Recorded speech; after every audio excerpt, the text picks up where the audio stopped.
Role के बाद number, registration number, इसके बाद लिखा रहेगा language in which answer will be return. Okay, तो सब्जेक्ट में आप अपना सब्जेक्ट लिखिएगा।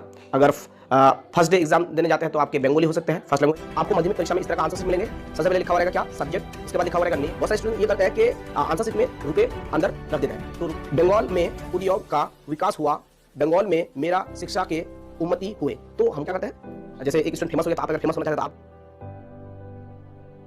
स्टूडेंट्स, आप लोग माध्यमिक परीक्षा में ये गलती कभी नहीं करना जो मैं बताऊंगा आप लोगों को। ओके, मैं टीचर होने के नाते आप लोगों को बताऊंगा कि आप लोग ये गलती एग्जाम में माध्यमिक परीक्षा में कभी नहीं करना, वरना आपको मार्क्स बहुत ही कम मिलेंगे। आपकी जो सोच है, आपका जो गोल है, आपका जो ड्रीम है, आपका जो मकसद है, वो पूरा नहीं होगा अगर आप ये गलतियां करेंगे जो मैं बताऊंगा। बहुत सारे स्टूडेंट्स गलतियां किए हैं, मैं आपको दिखाऊंगा और मैं आप लोगों को इस वीडियो में ये बताऊंगा कि कैसे माध्यमिक में या किसी भी एग्जाम में पेपर को कैसे सॉल्व करना चाहिए, क्या टिप्स है, क्या गाइडलाइंस है, ये बताऊंगा। तो शुरू से लेकर एंड तक बने रहिएगा। बहुत सारे स्टूडेंट्स तो आंसर शीट में लिख देते हैं कि सर प्लीज मुझे पास करा देना, मेरी मम्मी की तबीयत खराब थी, मेरी प्रिपरेशन सही नहीं है, आप मुझे पास करा देना। तो क्या ये सब चीज़ हमें लिखना चाहिए? बहुत सारे स्टूडेंट तो आंसर शीट में नोट चिपका देता है, आंसर शीट के अंदर नोट्स 2000 रुपये 500 रुपये का नोट्स अंदर चिपका देते हैं, सर प्लीज मुझे पास करा देना और लिख देते हैं। क्या ये हमें करना चाहिए? तो चलिए वीडियो को स्टार्ट करते हैं। तो सबसे पहले मैं आप लोगों को कुछ गलतियां दिखा देता हूं जो माध्यमिक परीक्षा में अक्सर स्टूडेंट गलती करते हैं। तो आप लोग स्क्रीन पे देख सकते हैं कि स्टूडेंट जो है माध्यमिक परीक्षा में क्लास 10th के परीक्षा में क्या क्या गलती की है। देखिए आंसर लिखे है लेकिन किस तरह से इसको काटे हैं, सर्कल बनाया। देखिए क्या ऐसा करना चाहिए आपको पता चल गया होगा। इस तरह से हमें नहीं करना चाहिए। आंसर लिख के है, लिखने के बाद फिर काट दिया है, यहाँ पर टाइम वेस्ट किया है। जब आपको आंसर सही से पता नहीं है वो जगह छोड़ दीजिए ना, बाद में अगर याद आए तो लिख दीजिएगा। ऐसा नहीं करना चाहिए।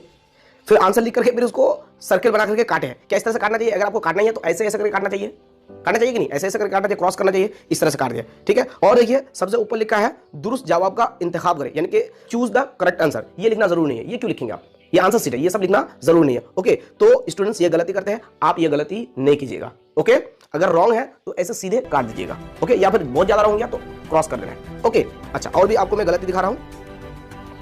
देखिए ये स्टूडेंट जो है आंसर लिख करके छोड़ दिया है, लिखा ही नहीं है कुछ आंसर। जब आंसर पता ही नहीं है तो ये सब क्यों इस तरह से लिखे हैं? बस जगह छोड़ देना चाहिए, सिर्फ और सिर्फ टाइम वेस्ट किया है। इसमें तो सबसे ज्यादा टाइम वेस्ट हुआ है, इसमें तो सबसे ज्यादा टाइम वेस्ट हुआ है। पूरे लिख करके फिर काट दिया गया है, सबसे ज्यादा टाइम वेस्ट किया है। तो टाइम को बचाना, आपको 1 मार्क्स के लिए 2 मिनट एग्जाम में टाइम दिया जाएगा। 1 मार्क के लिए 2 मिनट टाइम दिया जाएगा। तो 90 मार्क्स के लिए कितना हो गया? 90 मार्क्स के लिए हो गया आपका टाइम 3 घंटा, ठीक है। और रीडिंग के लिए आपको 15 मिनट दिया जाएगा क्वेश्चन पेपर को। ओके, तो ये सब देखिए क्या गलती किया है स्टूडेंट, ऐसा नहीं करना है आप लोगों को। ओके, जब आंसर पता नहीं है तो जगह छोड़ दीजिए, अगर बाद में पता आएगा, पता होगा तो लिखना है। और अगर आपको आपके दोस्त से साइड से मिलता है आंसर तो आप वहां पर खाली जगह छोड़ दीजिएगा, बाद में पता होगा तो लिख दीजिएगा। इस तरह से करने की कोई जरूरत नहीं। ओके, आंसर लिख करके छोड़ दिया है, आंसर लिखी नहीं है। ओके, आंसर लिख करके छोड़ दिया लेकिन जो आंसर है वही नहीं लिखे। ओके, इस तरह से आपको नहीं करना है। अच्छा, इसके अलावा देखिए यहाँ पर गलती क्या की है स्टूडेंट्स, यहाँ पर जो है सभी ऑप्शन को जो है लिखे हैं, लिखने के बाद टिक कहीं पे लगाए नहीं है। पहली बात तो ये है कि जो एमसीक्यू क्वेश्चन है, जो राइट आंसर उसी को सिलेक्ट करना चाहिए, उसी को आंसर में लिखना चाहिए। लेकिन यहाँ पर चारों ऑप्शन को लिखे हैं लेकिन टिक लगाना भी भूल गया है। अगर चारों ऑप्शन को लिखे हैं तो टिक तो लगाना चाहिए। मैं कहूंगा कि आपको चारों ऑप्शन को लिखना नहीं है, जो राइट आंसर है उसी को आपको लिखना है, ठीक है। अगर ए नंबर राइट है तो ए नंबर लिख करके ए नंबर में जो है वो लिखना पड़ेगा। इस तरह से आपको नहीं करना है, नहीं तो टाइम वेस्ट होगा। इसके बाद यहाँ पर देखिए एक स्टूडेंट ने क्या किया है, लिखा है दुरुस्त जवाब का इंतखाब करें, यानी कि सही जो जवाब है उसको चुनना है, यानी कि चूज द करेक्ट आंसर, सही आंसर को चूज करना चाहिए। तो उन्होंने क्या किया है, उन्होंने क्वेश्चन को लिखा है आंसर शीट में। क्या आंसर शीट में क्वेश्चन को लिखना चाहिए? आंसर शीट में तो आंसर लिखना चाहिए, आंसर शीट होता है आंसर लिखने के लिए, उन्होंने क्वेश्चन को लिखा है। तो आप ये गलती नहीं कीजिएगा, क्वेश्चन को नोट नहीं करना, उसके पीछे टाइम वेस्ट नहीं करना है। क्वेश्चन को अगर लिखेंगे तो आपका टाइम वेस्ट होगा, ठीक है, आपका टाइम वेस्ट होगा और बहुत ज्यादा टाइम वेस्ट हो जाएगा। ओके, तो आपको क्वेश्चन को नोट नहीं करना है। उन्होंने क्वेश्चन नोट किया है, फिर उसके बाद आंसर लिखा है। ओके, ऑप्शन डी लिखा है, पता नहीं समझ में नहीं आ रहा है, राइटिंग भी अच्छी नहीं है, तो राइटिंग भी अच्छी होनी चाहिए। अगर टीचर आपके राइटिंग पकड़ नहीं पाएंगे तो आपको मार्क्स कैसे देंगे? राइटिंग उसको समझ नहीं आएंगे, क्या लिखे नहीं लिखे तो मार्क्स आपको कैसे मिलेंगे, कहां से मिलेंगे? तो राइटिंग भी सही होनी चाहिए। ओके, उन्होंने क्वेश्चन लिखा, फिर सही जो ऑप्शन है उसको लिख करके लंबा लाइन खींच करके फिर लिखा है आंसर। ओके, इस तरह से नहीं करना। जो राइट आंसर है नंबर दे करके, जो राइट आंसर है उसको लिखना है साफ करके।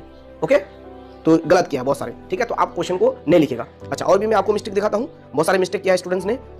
देखिए यहाँ पर स्टूडेंट ने क्या किया, ट्रू फॉल्स में फॉल्स ट्रू। अब ये 2.2.3 में ट्रू लिखा है या फॉल्स लिखा है पता ही नहीं चल रहा है। ट्रू के भी सिंबल है, फॉल्स के भी सिंबल, यानी कि टी के तरह भी है, फॉल्स की तरह भी है। तो अब इसको ट्रू कहेंगे या फॉल्स कहेंगे, इस तरह से आपको नहीं करना है। ओके, अच्छे टीचर है जिसकी वजह से राइट मार दिया है और उसको मार्क्स मिल गया, तो आपको इस तरह से नहीं करना है। ओके, नहीं तो मार्क्स नहीं मिलेंगे।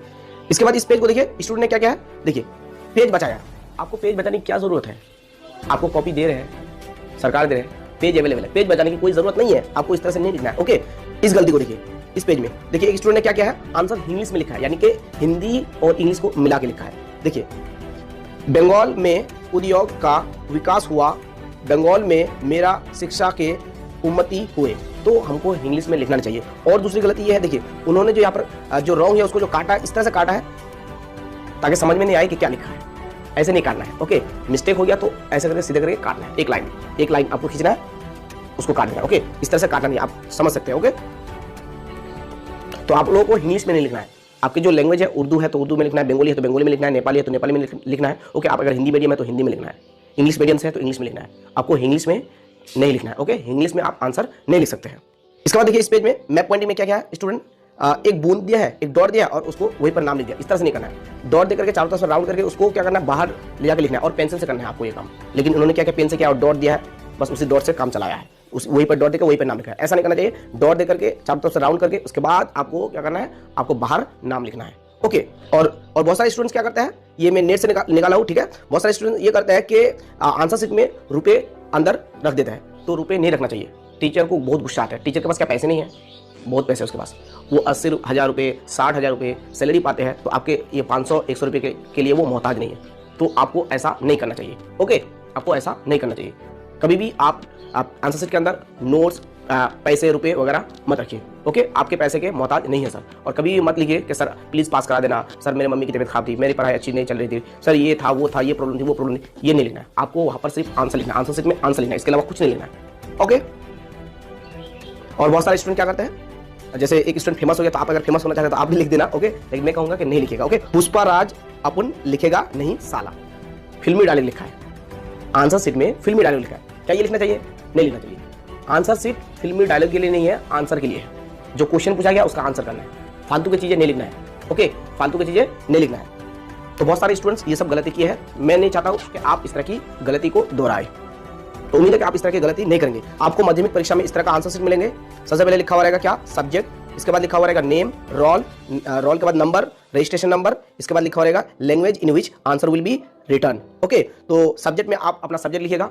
अगर फर्स्ट डे एग्जाम देने जाते हैं तो आपके बंगाली हो सकते हैं फर्स्ट लैंग्वेज, या फिर आपके हिंदी हो सकता है, या फिर आपके उर्दू हो सकता है, या फिर आपके क्या हो सकता है, या फिर आपके नेपाली हो सकता है। ओके, तो जो भी सब्जेक्ट होगा वो सब्जेक्ट आपको यहाँ पर लिखना होगा। ओके, इसके बाद आपको नाम लिखना है, सब कैपिटल में लिखिएगा। ओके, नाम अच्छे से लिखना है। ओके, इसके बाद आपको रोल नंबर सही से लिखना है, क्योंकि रोल नंबर ही तो सब है, रोल नंबर को अच्छे से लिखना है। ओके, रोल लिखिएगा, फिर उसके बाद नंबर लिखिएगा, एडमिट रजिस्ट्रेशन साथ में ले जाना है। ओके, वहां पर आपको मिलेगा रोल और नंबर। ओके, इसके बाद आपको लिखना है language in which answer will be return, किस लैंग्वेज में आंसर आप लिखेंगे, उर्दू में, बंगाली में, हिंदी में, इंग्लिश में, नेपाली में, किस लैंग्वेज में लिखेंगे, जिस लैंग्वेज में लिखेंगे वो लैंग्वेज यहाँ पर आपको लिखना है। ओके, और यहाँ पर देखिए बहुत सारी गाइडलाइंस है, ठीक है। इंस्ट्रक्शन टू एग्जामिनीज, तो इंस्ट्रक्शन देखिए क्या क्या है, admission of the examinee to the examination hall and his her conduct during the examination will be guided by the relevant regulation by laws and instruction of the West Bengal Board of Secondary Education by laws printed on the reverse of admit cards shall be strictly followed. Okay, 2 number में क्या लिखा है, the examinee should write only his her name, roll number and registration number on the cover page of his her answer book and must not write the name of his her school anywhere in the book. School के नाम कहीं पर लिखना नहीं आपको। Okay, समझ गए? अच्छा, तीसरा नंबर में क्या लिखा हुआ है, all answers must be written on both sides of the paper के आंसर शीट के दोनों तरफ आपको आंसर लिखना है। ओके, ये नहीं कि इस तरफ लिख लिए, इस तरफ लिख लिए तो इस तरफ आपको बैक साइड में नहीं लिखना है, दोनों तरफ लिखना है। ओके, इस तरफ भी लिखना है और इस तरफ भी लिखना है। ओके, इसके बाद क्या लिखा हुआ है, इसके बाद लिखा हुआ है otherwise additional paper will not be provide, वरना आपको एडिशनल पेपर नहीं देगा, लूज नहीं मिलेगा। ओके, एक्स्ट्रा पेपर आपको नहीं मिलेगा, बोथ साइड में आपको आंसर करना है। तो यहाँ पर बहुत सारे इंस्ट्रक्शन है एग्जामिनी के लिए, तो आप इसको पढ़ सकते हैं। ओके, स्क्रीनशॉट ले लीजिए और बाद में आप पढ़ लीजिएगा। ओके, और यहाँ पर आपको कुछ नहीं लिखना है, क्वेश्चन नंबर, मार्क्स, ये जो है जो चेक करेंगे वो यहाँ पर कितने क्वेश्चन नंबर है और उसमें कितना नंबर मिला है वो लिखेंगे। ठीक है, जैसे कि ये स्टूडेंट पाया टोटल 70। ओके, बहुत मुश्किल से पास हुआ है। तो अब आइए मैं आप लोगों को बताता हूँ कि आंसर आप लोगों को कैसे करना है आंसर शीट में। एग्जामिनेशन हॉल में सबसे पहले बेल बजेगी, बेल बजने के बाद आप लोगों को बैठना है, फिर आपको क्या देंगे, सबसे पहले क्वेश्चन पेपर देंगे। आंसर शीट के पहले 15 मिनट पहले आपको क्वेश्चन पेपर देंगे रीड करने के लिए।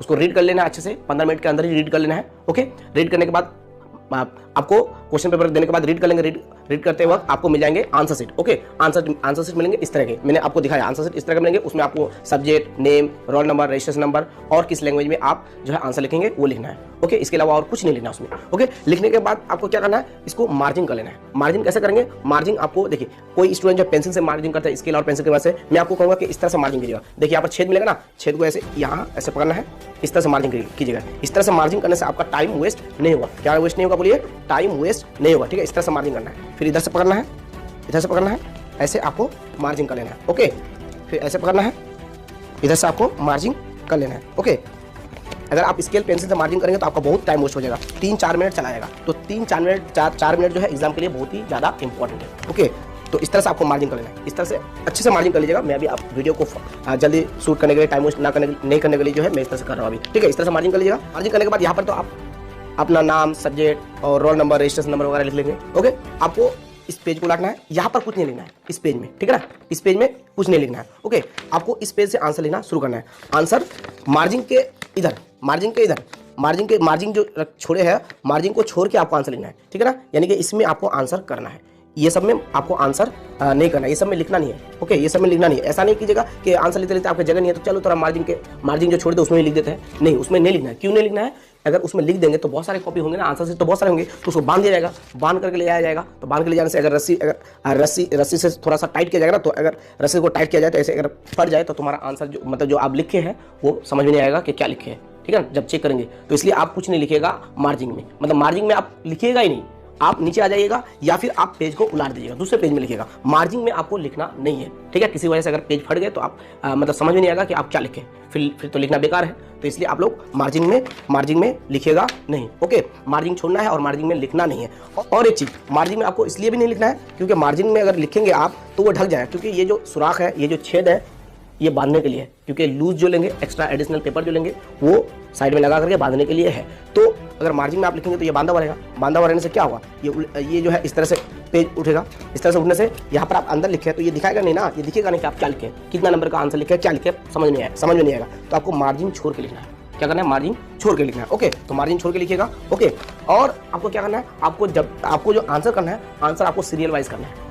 आपको आंसर सीरियल वाइज करना है। ठीक है, जैसे कि मान लीजिए ये पेज है, ठीक है, इसमें ये मार्जिन है।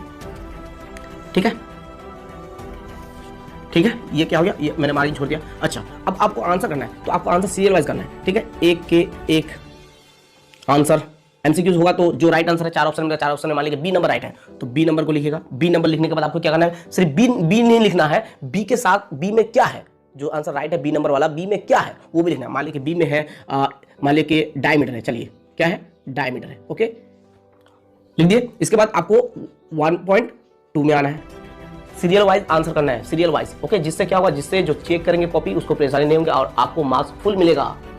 अगर सीरियल वाइज नहीं करेंगे तो उसको बहुत परेशानी होगी। ठीक है, उसको बहुत परेशानी होगी और आपको फुल मार्क्स नहीं मिलेंगे। तो आपको सीरियल वाइज करना है। तो 1.2 का आंसर करना है, 1.2 का आंसर करेंगे तो 1.2 का जो आंसर करेंगे, 1.2 का आंसर करेंगे तो 1.2 का आंसर मान लिया कि सी नंबर है, तो सी नंबर में जो है वो लिखना पड़ेगा। मान लीजिए सी नंबर में है स्फीयर, स्फीयर राइट आंसर होगा। ठीक है, तो स्फीयर लिखना है। इस तरह से आपको पूरे एमसीक्यूज करना है। एमसीक्यू के बाद होंगे, एमसीक्यू के बाद मैथ में होता है फिल इन द ब्लैंक्स, तो आपको फिल इन द ब्लैंक्स करना है। Okay, fill in the blanks करने के बाद सीरियल वाइज करना है। ओके, सीरियल वाइज, मान लीजिए 2 नंबर के 1 number fill in the blanks है, तो फिल इन द ब्लैंक्स में आंसर में क्या होगा वो आपको लिखना है। ठीक है, फिर 2 नंबर के 2 नंबर को लिखना है। ठीक है, सीरियल वाइज। नहीं आंसर पता है तो जगह छोड़ दीजिए, क्या पता बाद में साइड वाले से आंसर पता हो सकता है, आपको मिल सकता है या आपको बाद में याद आ सकता है, तो आप कहाँ लिखेंगे उसको, अगर जगह नहीं छोड़ेंगे तो लास्ट में लिखेंगे, जिससे क्या हुआ, सीरियल वाइज नहीं हुआ। तो अगर आंसर नहीं पता है तो थोड़ा जगह छोड़ दीजिएगा। ओके, आंसर नहीं पता है तो जगह छोड़ दीजिएगा। ओके, तो आपको क्या करना है, आपको सीरियल वाइज आंसर करना है। इसमें लेंगे ट्रू फॉल्स, तो 3 नंबर के एक मान लीजिए ट्रू फॉल्स है, तो ट्रू फॉल्स टोटल क्या होंगे, मैथ में 6 होंगे, 6 में से क्या करना है, 5 करना है। फिल इन द ब्लैंक 6 होंगे, 6 में से 5 करना है। ओके, तो सीरियल वाइज भी क्या करना है, ट्रू फॉल्स को भी करना है। ठीक है, आंसर अगर ट्रू है 1 नंबर तो लिखना है ट्रू, अगर टी लिखने बोला है तो टी लिखेंगे, एफ लिखने बोला है तो एफ लिखेंगे, लेकिन पूरा ही लिखने बोलेगा। ठीक है, तो ट्रू लिखेंगे, ट्रू, और फॉल्स है तो 3 नंबर के 2 मान लीजिए फॉल्स है तो क्या लिखेंगे, फॉल्स लिखेंगे। क्या लिखेंगे, फॉल्स लिखेंगे। ओके, मार्जिन छोड़ के लिखेंगे हमेशा। ठीक है ना, ये सब में नहीं लिखेंगे, ये सब में नहीं लिखेंगे। क्यों नहीं लिखेंगे, समझ में आ गया होगा। ओके, अच्छा, और एक चीज, बहुत सारे स्टूडेंट क्या करता है, बहुत सारे स्टूडेंट जो है हर पेज में क्या लिखते हैं, हर पेज में लिखते हैं पीटीओ, पीटीओ यहाँ पर भी लिखता है, पीटीओ यहाँ पर भी लिखता है, पीटीओ यहाँ पर भी लिखता है। तो पीटीओ कब लिखना चाहिए, पीटीओ हम लोग को उस वक्त लिखना चाहिए जब आंसर कुछ इधर लिखे और आंसर लिखने के लिए यहाँ पर जगह नहीं है, जगह नहीं बची है, हमको इधर लिखना है आंसर। अब तो इस पेज से इस पेज से हमको इस पेज में जाना है तो तब हमको लिखना है पीटीओ, इसके अलावा और कहीं नहीं लिखना है। यहां पर पीटीओ लिखने की कोई जरूरत नहीं, क्योंकि इस पेज से तो यहां पर आ ही जाएंगे ना सर। पीटीओ कहाँ लिखना है? अगर आंसर लिखते लिखते आंसर एडजस्ट नहीं हो रहा है, दूसरे पेज में जाना है, पेज उलाटना है, तो पीटीओ लिखना है। ओके, हर पेज में पीटीओ लिखने की कोई जरूरत नहीं है। ओके, और बहुत सारे स्टूडेंट क्या करता है, मैथ सॉल्व करते करते आंसर मार्जिन में लाके लिख देता है। नहीं लिखना है। क्यों नहीं लिखना है? क्योंकि आंसर अगर मार्जिन में लिख देंगे, अगर वो फट गया तो क्या होगा? बोले क्या होगा? मार्क्स आपका खत्म हो जाएगा, मार्क्स नहीं मिलेगा उसी आंसर की वजह से। ओके, या फिर मार्क्स कम मिलेगा, बहुत कम मिलेगा। तो आप इतने मेहनत से उसको सॉल्व किया है तो मार्जिन में आप आंसर नहीं कीजिएगा, जिसकी वजह से आपको मार्क्स नहीं भी मिल सकता है, तो मार्जिन छोड़ के लिखेगा। और बहुत सारे स्टूडेंट क्या करता है, कंस्ट्रक्शन जो ज्योमेट्री जो है, ज्योमेट्री को जो सॉल्व करता है तो आधा पेज में पेज बचा के क्या करोगे? आपको ज्योमेट्री पूरे फुल पेज में करना है और बीच में करना है सॉल्व। टेंजेंट आया, सर्कम सर्कल बनाना है, इन सर्कल बनाना है, डिटर्मिनेशन ऑफ मीन प्रोपोर्शनल आया, जहां से भी आया क्वेश्चन, आपको क्या करना है, बीच में आपको ज्योमेट्री करना है, ज्योमेट्री का क्वेश्चन को हल करना है, यानी कि कंस्ट्रक्शन करना है बीच में, एक पेज में एक। ठीक है ना, एक ही तो करना होगा, 10th में 2 आएंगे, 2 में से 1। ओके, तो पूरे पेज में बीच में करना है, यानी कि उस पेज में सिर्फ और सिर्फ कंस्ट्रक्शन होगा, इसके अलावा और कुछ नहीं होगा। और थ्योरम क्या करता है बहुत सारे स्टूडेंट, थ्योरम जो प्रूव करने आता है, तो आधा थ्योरम मान लीजिए कि यहाँ से आंसर हो गया है, ठीक है, यहाँ से आंसर कर लिए है, अब थ्योरम की बारी है, तो थ्योरम की बारी जो है तो आप यहाँ से थ्योरम प्रूव करना शुरू करते हैं। नहीं, आपको पूरे एक पेज में थ्योरम प्रूव करना है, एक पेज से दूसरे पेज में नहीं जाना है। अगर आपको यहाँ पर थोड़ा जगह बच जाता है तो उसको छोड़ दीजिए, आप दूसरे पेज में आ जाइए, दूसरे पेज में यहाँ पर आपको फिगर बनाना है। मान लीजिए कि दूसरे पेज में आ गए तो यहाँ पर सबसे पहले थ्योरम प्रूव करने के लिए यहाँ पर सबसे पहले फिगर बनाना है। इसके बाद आपको क्या लिखना है, गिवन लिखना है ना। पहले तो नंबर लिखना है, कितना नंबर है, ठीक है, नंबर लिख लेना है। इसके बाद आपको लिखना है गिवन में क्या लिखना पड़ेगा, जो दिया हुआ रहेगा, उसके बाद लिखना है टू प्रूफ। इसके बाद क्या लिखना होगा, इसके बाद लिखना होगा कंस्ट्रक्शन अगर जरूरत पड़ेगी, और लिखना है क्या, प्रूफ। ओके, और क्या लिखना है, प्रूफ लिखना है। एक पेज में ही आपको थ्योरम को कंप्लीट करना है। ओके, दूसरे पेज में नहीं जाना है। इससे क्या होंगे, इससे सर को परेशानी होंगे। आप यहाँ पर फिगर बनाया, यहाँ पर फिगर बनाया, यहाँ पर पूरे थ्योरम का नहीं कंप्लीट करेंगे तो सर इस तरह से पेज उलाटेंगे, फिर इधर देखेंगे, फिर इधर देखेंगे, फिर इधर देखेंगे, फिर इधर देखेंगे, इससे सर को बहुत प्रॉब्लम होगी। ठीक है, जिससे आपको मार्क्स कम दे सकता है। ठीक है, तो मैं आपको सजेस्ट यही करूंगा कि आप थ्योरम को एक ही पेज में कंप्लीट करने की कोशिश कीजिएगा। ओके, अगर नहीं हो तो पीटीओ लेकर के आप दूसरे पेज में चले जाइएगा, लेकिन एक ही पेज में करने की कोशिश कीजिएगा। कंस्ट्रक्शन को भी एक ही पेज में करने की कोशिश कीजिएगा, और बीच में करने की कोशिश कीजिएगा, बीच में। ओके, बीच में करने की कोशिश कीजिएगा। ओके, साइड वगैरह में, मार्जिन वगैरह में करने की कोशिश नहीं कीजिएगा, मतलब साइड वगैरह में जाने नहीं दीजिएगा। क्यों नहीं जाने दीजिएगा? क्योंकि समझ गए ना, हाँ, तो साइड वगैरह में जाने नहीं देना है। आपको हर आंसर सीरियल वाइज करना है, हर क्वेश्चन का आंसर सीरियल वाइज करना है। ओके, एक इंपॉर्टेंट बात, आप जो लूज लेंगे आंसर शीट पूरे लिखने के बाद, आपको तो लूज लेना होगा ना, loose paper, additional paper, extra paper लेना है। तो जो लूज लेंगे उस लूज में आपको नंबर देना है। ओके, यानी कि SL नंबर 1, CL नंबर 1, ये लिख सकते हैं आप, सीरियल नंबर 1। ओके, या लूज 1, ओके, ये लिख सकते हैं आप। इसके बाद दूसरा ले तो लूज 2, लूज 3, लूज 4, और जो आंसर शीट आपको पहले मिलेंगे वहाँ पर ऊपर लिखा रहेगा लूज। ओके, वहाँ पर कैसे लिखना है आपको, जितना भी लूज लेंगे 1 + 1 + 1 + 1, अगर 4 लिया तो टोटल कितना हो गया, 4 लिया तो टोटल 4 हो गया। इस तरह से लिखना है। ओके, आपकी हैंड राइटिंग अच्छी होनी चाहिए, और आप फास्ट लिखेंगे। फास्ट नहीं लिखेंगे तो टाइम वेस्ट होगा, जिससे आप पूरे पेपर को सॉल्व नहीं कर पाएंगे। फास्ट लिखना है, हैंड राइटिंग अच्छी होनी है, आपको कोई टेंशन नहीं लेना है, सिर्फ और सिर्फ आपको अच्छे से एग्जाम देना है। घर के टेंशन, माँ बाप के टेंशन, पापा का टेंशन, भाई के टेंशन कुछ नहीं लेना है। 3 घंटा। ओके, और 15 मिनट जो मिलेंगे, 15 मिनट क्वेश्चन पेपर पढ़ने के लिए मिलेंगे। उसी 15 मिनट के अंदर आपको क्वेश्चन पेपर को समझ लेना है।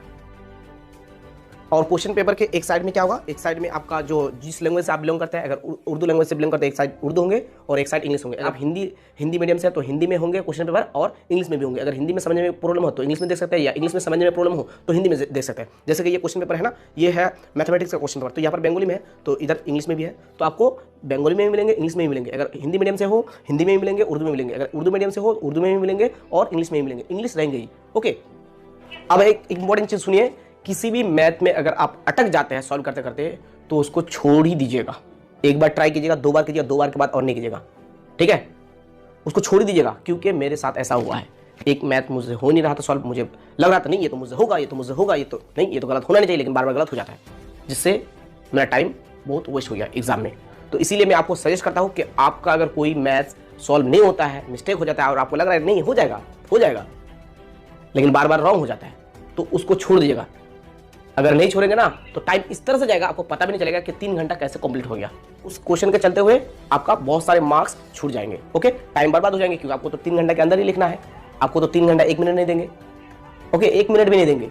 तो इसीलिए उस क्वेश्चन को छोड़ दीजिएगा जो आप सॉल्व नहीं कर सके, उसके पीछे टाइम वेस्ट नहीं कीजिएगा। ओके।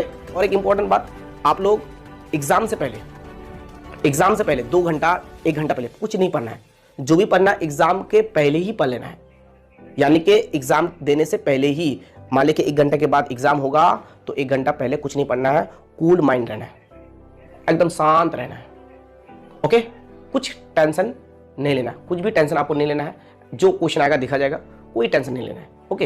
एकदम शांत रहना है। 1 घंटा पहले या 2 घंटा पहले आपको नहीं पढ़ना है। जितना पढ़ना रात को पढ़ लीजिए, सुबह तक पढ़ लीजिए, लेकिन एग्जाम के 1 घंटा पहले या 2 घंटा पहले आपको कुछ नहीं पढ़ना है। ओके। नहीं तो कंफ्यूजन में रहेंगे। और आप जब एग्जाम देने जाएंगे तो आपको रजिस्ट्रेशन एडमिट कार्ड ले लेना है। ओके। क्योंकि वहाँ पर जो है वेरीफाई करेंगे कि आप ही है या आप ही का रजिस्ट्रेशन है, या आपके बदले कोई दूसरा भी होता है ना, किसी स्टूडेंट के बदले कोई दूसरा एग्जाम देने चला जाता है ना। तो आपको अपना एडमिट कार्ड, अपना रजिस्ट्रेशन कार्ड लेना है, और गेट में आपको चेक करेगा, पुलिस वहाँ पर रहेंगे, चेक करेगा, वेरीफाई करेगा कि हाँ ये एडमिट कार्ड आपका ही है। रजिस्ट्रेशन और एडमिट कार्ड लेना है, क्योंकि रजिस्ट्रेशन और एडमिट कार्ड के बगैर तो आपको बैठने नहीं देंगे। ओके। ये ले लेना है। ओके। और ज्योमेट्री ले लेना है, वाटर बोतल ले लेना है, क्योंकि एग्जाम देते देते आपको प्यास भी लग सकती है, तो पानी पीने जाएंगे तो टाइम तो वेस्ट हो जाएगा ना, तो वाटर बोतल ले लीजिएगा। ओके। वाटर बोतल लेना जरूरी है। ज्योमेट्री बॉक्स ले लीजिएगा, रजिस्ट्रेशन, इसके बाद एडमिट कार्ड और पेज बोर्ड वो ले लेना है। ओके। जिसमें बैठा के आप आंसर लिखेंगे। और आपको क्या करना है, और आपको जो है एग्जाम के टाइम हेल्दी फूड खाना है, जंक फूड नहीं खाना है। और आपका जब एग्जाम है जिस दिन, उस रात को, उस दिन को भी मीट वगैरह नहीं खाइएगा। ठीक है। मीट नहीं खाइएगा। अगर मीट खा के एग्जाम देने जाएंगे ना तो आपके बॉडी पूरा लेजी हो जाएंगे, आपको लिखने का मन नहीं करेगा, आपको सुस्त, लिखने का मन, नींद आ जाएंगे। क्या आ जाएंगे? नींद, है ना। माइंड काम नहीं करेगा। आपको मछली खाना है, मछली खा सकते हो, उसमें प्रोटीन है, वो बहुत जल्दी हजम हो जाएंगे। ठीक है। लेकिन अगर मीट खाएंगे तो हजम होंगे नहीं, हजम करने में उसको बहुत ही एनर्जी लगेंगे, जिससे आपकी बॉडी लेजी हो जाएंगे। ठीक है। आपको लिखने का मन नहीं करेंगे, है ना, जिससे आपका मतलब फास्ट हाथ चलेंगे नहीं और आपका टाइम वेस्ट हो जाएगा। ठीक है। और आप क्या कीजिएगा, और अपने साथ एक हैंकी लेके जाइएगा, रुमाल ये लेके जाना है। ठीक है। बहुत सारे स्टूडेंट जो है पसीना हो जाते हैं तो रुमाल बैठा के लिखते हैं। हमारे कोचिंग सेंटर में है एक बच्चे जो रुमाल के ऊपर हाथ बैठा कर लिखते हैं, क्योंकि वो पसीना हो जाता है, ठंडे में भी पसीना हो जाते हैं। तो अगर आपके साथ आपके भी ऐसी प्रॉब्लम है तो आप एक हैंकी ले लीजिएगा। ओके। और खाली पेट आपको नहीं जाना है, खा के जाना है। और अगर आपकी तबीयत खराब है तो आप दवाई लेंगे, लेकिन दवाई जो खाएंगे, खाली पेट नहीं खाना है। मेरे साथ ऐसा हुआ है, खुद मेरे साथ ऐसा हुआ है। मैं जो है, मेरे तबीयत खराब थी, मैं खाली पेट चला गया था, दवाई ले लिया था।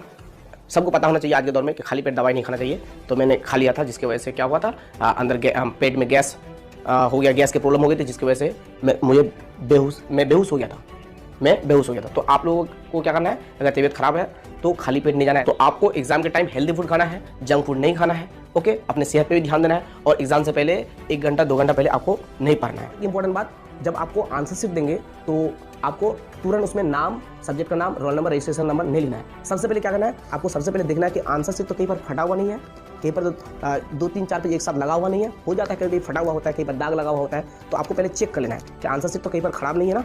अगर खराब है तो उसको रिटर्न कर देना है, क्योंकि अगर तुम नाम लिख दोगे, रजिस्ट्रेशन नंबर लिख दोगे, सब्जेक्ट का नाम लिख दोगे, तो आपका वो आंसर शीट रिटर्न नहीं लेगा। ठीक है। तो सबसे पहले आपका काम क्या है, आंसर शीट को चेक करना है कि कहीं पर फटा हुआ तो नहीं है, कहीं पर दाग लगा हुआ तो नहीं है। ओके। तो ये सब बात आप लोगों को ध्यान देना है। आप सभी को एडवांस में माध्यमिक परीक्षा के लिए best of luck and thank you so much, wish you all the best.